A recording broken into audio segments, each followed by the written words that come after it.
Welcome to Central News, I'm Hilary Entwistle. In today's news, the Bay of Plenty Polytechnic is planning its annual street parade for O Week, which starts Monday 25th of February. Throughout the week there will be jelly wrestling, market stalls, live music, spot prizes, barbecue and human bowling. Student Experience Coordinator Kirsten Crossan says attending O Week is a great way to familiarise yourself with the campus and to meet other students. Well, the first few weeks or a month as a new student can be extremely daunting, finding your way around campus and meeting new people, often being new to the area. So O Week's just a great opportunity for you to forget about your studies for the week or a few hours each day, meet some new people, have loads of fun and be orientated around the campus but also around Tauranga. A new road safety campaign launched by Waikato's Regional Road Safety Group provides a one-stop shop for those teaching young people to drive. It's the first module in a 2-year campaign to educate young drivers on safer road use and the consequences of dangerous driving behaviour. Monique Haynes, Waikato Regional Council's Road Safety Coordinator, says teaching someone to drive is a skilled task which requires time, patience and practice. Bay of Plenty Olympian and BMX rider Sarah Walker will lead week 1 of a 15-day trip cycling around Vietnam for charity. Variety, the children's charity and travel company, World Expeditions, are joining forces to send adventurous travellers to Vietnam from August the 17th to August the 31st. New technology is allowing Tauranga City Council to table competitive tender proposals for the latest section of the $102 million Southern Pipeline. Councillors met yesterday to review the options for the Memorial Park to Matapihi section of the Southern Pipeline. So far, nearly half of the pipeline from Malemi Street to Memorial Park has been completed at a cost of $41 million. The harbour crossing taking the pipeline from Memorial Park across the harbour to the sewage plant in Te Maunga is budgeted to cost $62.1 million and is expected to be completed by June 2016. Now for our region's weather. Hamilton, your Thursday will be fine and sunny with some light winds. Your expected high is 28 and an overnight low of 13. Tauranga, your Thursday will be fine too, but you will have sea breezes. Your expected high is 26 and an overnight low of 16. Just ahead, shave your lid for a good cause.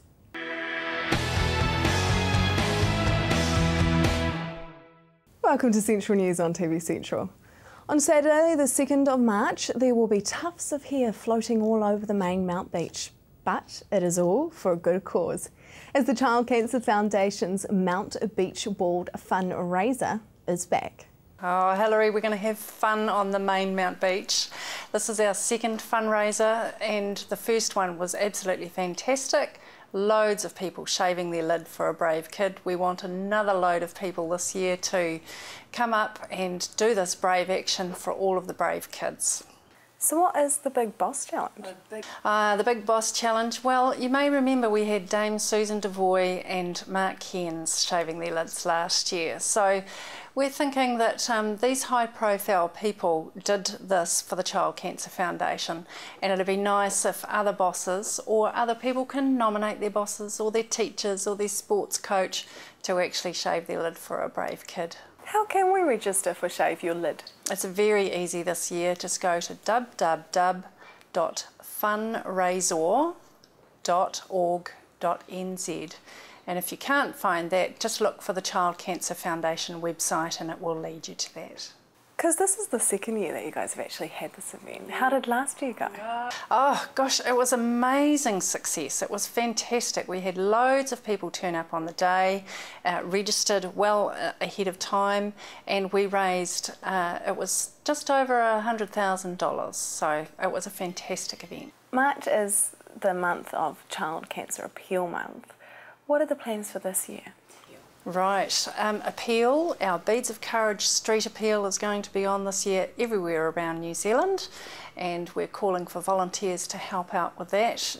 Just a few hours of your time each day on the 21st, 22nd and 23rd of March.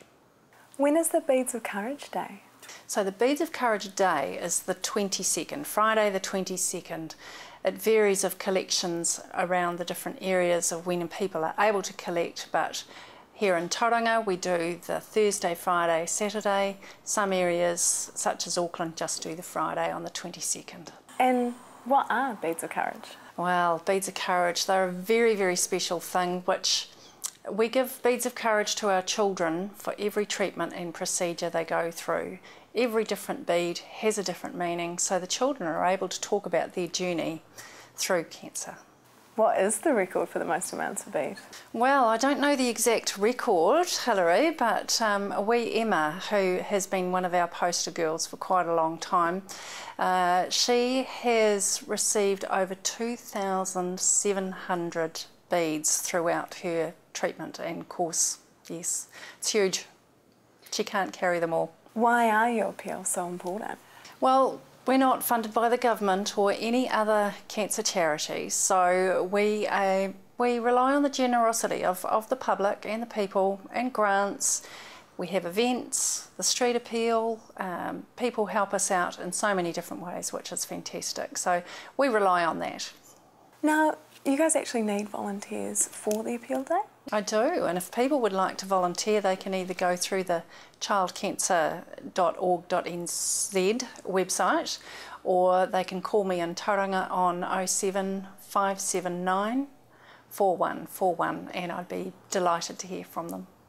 What other events does the Child Cancer Foundation have for the month appeal, the March month appeal? Well, I look after quite a big area. I'm based in Tauranga, but I also look after the Rotorua area and Whakatane. In Rotorua, we're going to be having a charity breakfast on the 22nd of March, and the same is that's run by the professionals in Rotorua, and the professionals in Whakatane are also going to be running a charity breakfast over there as well too. So it's a busy wee month, as well as several other smaller events as well. So tell us a little bit about what Child Cancer Foundation does. Well, we're in place to actually help children with cancer and their families as they go through their entire journey. It can be quite a lonely journey going through cancer. They can't go to school because of their treatment and can't go to various playgrounds. It can be quite isolating. So we're there to provide care and support right the way through their entire journey. It might be for years, some of the children going through their treatment. So we're there every step of the way. We'll provide scholarships for children to catch up on their education because they miss out on so much school, as well as their siblings, because often their siblings get taken out of school to go along to the treatment as well. We provide financial assistance to families when they are in need.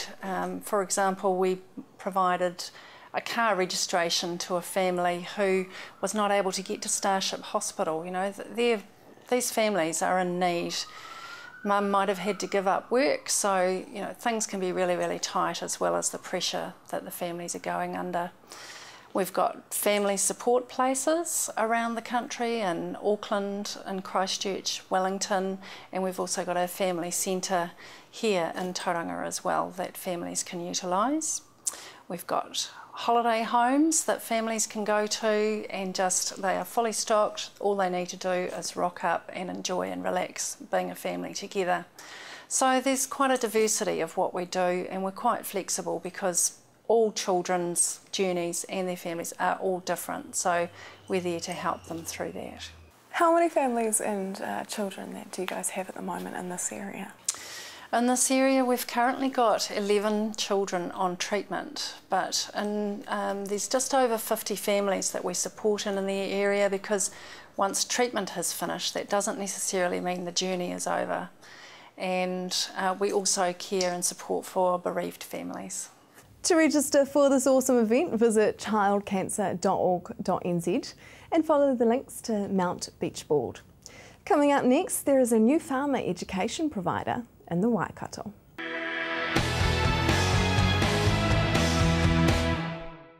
Welcome back. Always wanted to be a farmer or better your skills in the milk shed? Well, there is a new course in the Waikato. So Yvonne, why does somebody need to train to be a farmer? Isn't that something you just learn on the job? Well, You know, in the past, people would grow up on farms and they'd work on their family farms. And so they'd be working alongside the farmer with all of the experience and knowledge, and it would just get handed down. But these days, you know, with the growth of farms and urbanisation, it just doesn't always happen that way anymore. So we think it's really important to put people onto farms with the key skills and knowledge that the farmer wants. And, you know, the farmer, from their perspective, they want someone they can employ that's got that grounding and qualifications. And you know, the other thing is we think it's really important to teach students the theory behind farming. That's an integral part of the job. So we dedicate 20% of the program to the students learning theory, so they really understand the science behind the industry. So tell us about Taratahi. Well, Taratahi has been training Kiwis in agriculture since 1919. Our core belief is that we believe in real training on real farms, and we have a whole range of programs, from one-day tasters, so people can get kind of an idea of what farming might be like, to full-time work-ready programs. And our main residential campus is in Masterton in the Wairarapa, but we have campuses around New Zealand and Manawatu, Taranaki, Hawke's Bay, Rodney, Northland, and now the Waikato. So why was it started back in 1919? Well, originally it was set up to train soldiers coming back from the First World War, to give them vocational training so they could, you know, move on with their lives and start fresh. Yeah. So can you tell me about some of the courses that you actually offer? There's a wide range, really depending on what you're interested in. As I said, the taster, which are one day around New Zealand, or we do 4 days tasters in the Wairarapa. We do introduction to farming, which is what we're bringing here into the Waikato. We do general farm skills, which is a level 3, next course up, right through to diplomas through Lincoln University. So there's a massive range. Yeah. How long is the introduction to? It's 23 weeks. It's a full-time course, so it's Monday to Friday. It's fully funded, so the students don't pay any fees at all. We understand that, you know, students could be from all parts of the Waikato, so we can arrange for them to be picked up from a central point and then drop back off again at the end of the day. So if people have problems with, you know, vehicles or getting to places, we can certainly help them out with that. Because you mentioned that you do theoretical studies, so yes. What do you actually teach in those? Basically everything they're going to do on farm, we teach them the theory behind it. So it's theory around ag chemicals, stock handling, fencing, tractors, all farm vehicles. It's very comprehensive, yeah. Because I guess with tractors and stuff, do you need a special licence? Not too sure about that one actually. But they would look after all of that, and they would make sure the students had everything they needed before they were put on any farm vehicle. Yeah, they're very health and safety conscious. Yeah. So why did you want to start offering it in the Waikato? Well, there's just been such a demand.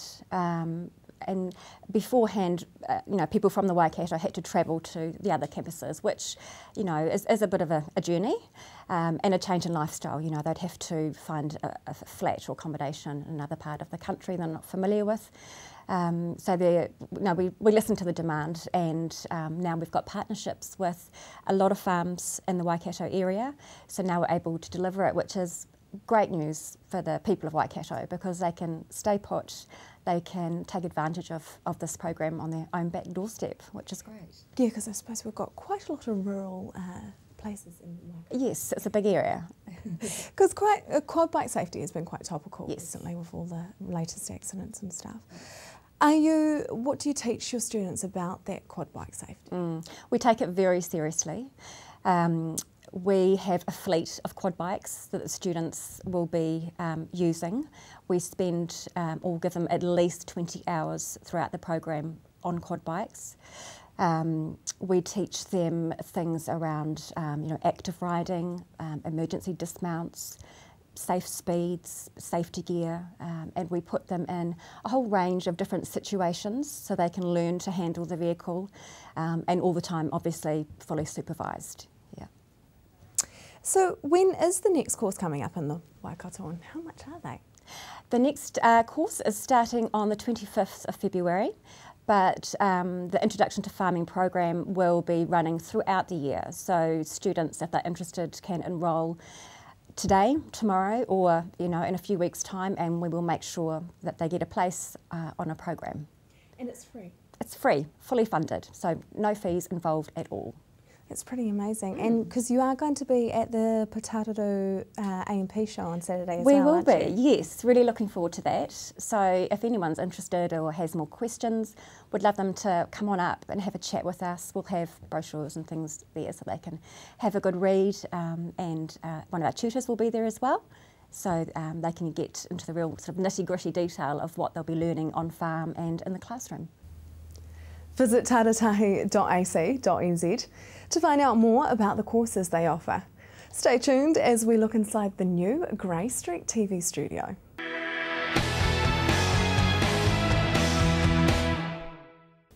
If you have just joined us, welcome to Central News. Tauranga now has its own TV studio. We went to the opening and spoke to some of the brains behind getting the place up and running. Well, yeah, that's an exciting new venture for Tauranga. There's no other facility like this in town at the moment, and we think there's a real need for it. Hopefully, the main thing is to try and keep work that seems to be going to Auckland, Wellington and Hamilton at the moment here in Tauranga. There's so many experienced TV people who live here. Like, we had no idea until word of mouth travelled around and we started to get inundated with CVs, and just found that a whole lot of people that live here are very experienced, have worked in Auckland but have moved back to Tauranga. So all the talent's here, we just need to use it. How long have you guys actually been planning it? It started before me about 2 years ago, and then my business partner and I at the radio school teamed up with another couple of guys who were trying to do the same thing as what we were doing. We thought we would do a TV studio. They were trying to do a TV studio on the other side of town. A mutual friend put us together and we thought, well, we're all trying to do the same thing here. So we've teamed up, and we didn't really know each other, but it's just kind of been a match made in heaven, really, and everyone kind of complements each other and we all bring different skills to the table, and we've kind of got all the angles covered. Because it is part of the radio school? It's a separate company, but there will be some crossover. We have recording studios here for voice and sound, which will be used or can be used by people who want to hire the studio. Also, we have corporate voices as part of the radio school, like myself and a couple of my tutors, but it's actually a separate company, but there will be a lot of crossover. Yeah, and we're going to do TV presenting training as well. The school is going to do that and use the studio down the hallway. So it's all kind of a one-stop media shop under the one roof. Do you guys actually have some work lined up already? Yeah, we have done a couple of jobs already. We filmed the Show Jumping World Champs, I think it was called, a couple of weeks ago. Summerfest, music festival on the Mount, we filmed that a couple of weeks ago. We plan to do a couple of shows soon on TV Central, funny enough. And also we've talked to a few people tonight, and there's a couple of exciting projects that are probably going to come our way as well. So things are starting to pick up, and hopefully there'll be a bit of momentum soon. So what has been the reaction so far? It's been crazy. Like, people think this is a great idea, and so many people have come out of the woodwork and are willing to just be involved and work for nothing.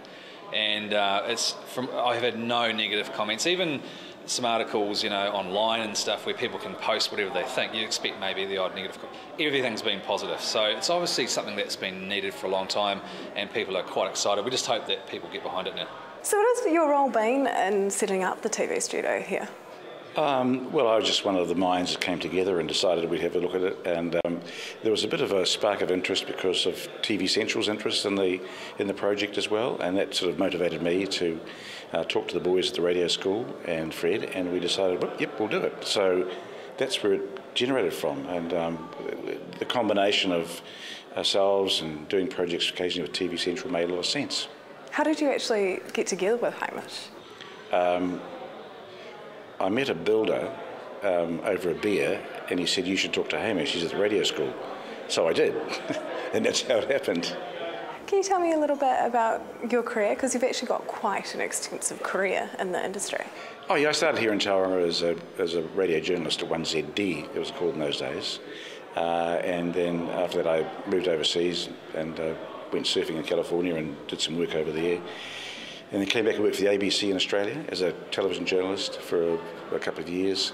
Came back and got involved in private radio, Radio Waikato, which is one of the pioneers, and then 1XX in Wakatani, where I was managing director there for about 7 years, and then went back to Auckland as a sales rep for the private radio stations, and then set up 91 FM, which was New Zealand's first commercial FM station. And then by happenstance, I ended up at TV3 as CEO. So yeah, and then Prime Television. And then I got out of my suit and decided to come back to Tauranga. So you were involved actually in re-establishing CTV? Yes. Friends of mine, well, oddly enough, TVNZ, whom I worked for, owned CTV for a while. And then we sold it, and one of my friends who owns a newspaper in Dunedin, he bought it, and when the earthquake happened, he got a hold of me and said, can you help us rebuild CTV, which I did instantly, and it was quite a challenging and emotional exercise to put it together because a lot of people that I knew perished in the quake. But what was remarkable about it was the spirit of the people in Christchurch, and particularly the CTV crew people who survived. They saw a cause in the way they went. So it was most rewarding. Because you have had such an extensive career, how do you see Grey Street TV studios progressing? Well, as I said earlier on today, amongst the folks who are here, I mean, the television business is a risky business anyway, and you've got to be able to put your feet in the water and give it a go. And I think the support will be here, and if we have colleagues like TV Central and the Sun and people like that, then we can make it successful. And we've been approached. We've found there's an enormous amount of talent here, so we're quite hopeful. It's not going to be an overnight success. It'll take 2 or 3 years to come right. But we're there. And what benefits do you think it will have to the Tauranga community? Well, I think it's a broader thing really. But there are lots of people here who want to work in the television industry. There's also a growing market in the Waikato Bay of Plenty, and therefore news is a very important component, and we want to share that news, their footage and coverage through TV Central and sometimes through the network. So yeah, it's a means of promoting the region as well as making it a business. That is the news for today. We really want you to be involved, so like us on Facebook and let us know your views. If you have news including your own video and photos, go to our website and hit upload. Thanks for joining us. We'll be back tomorrow night with more guests from in and around the regions. I'm Hilary Entwistle. Have a lovely evening.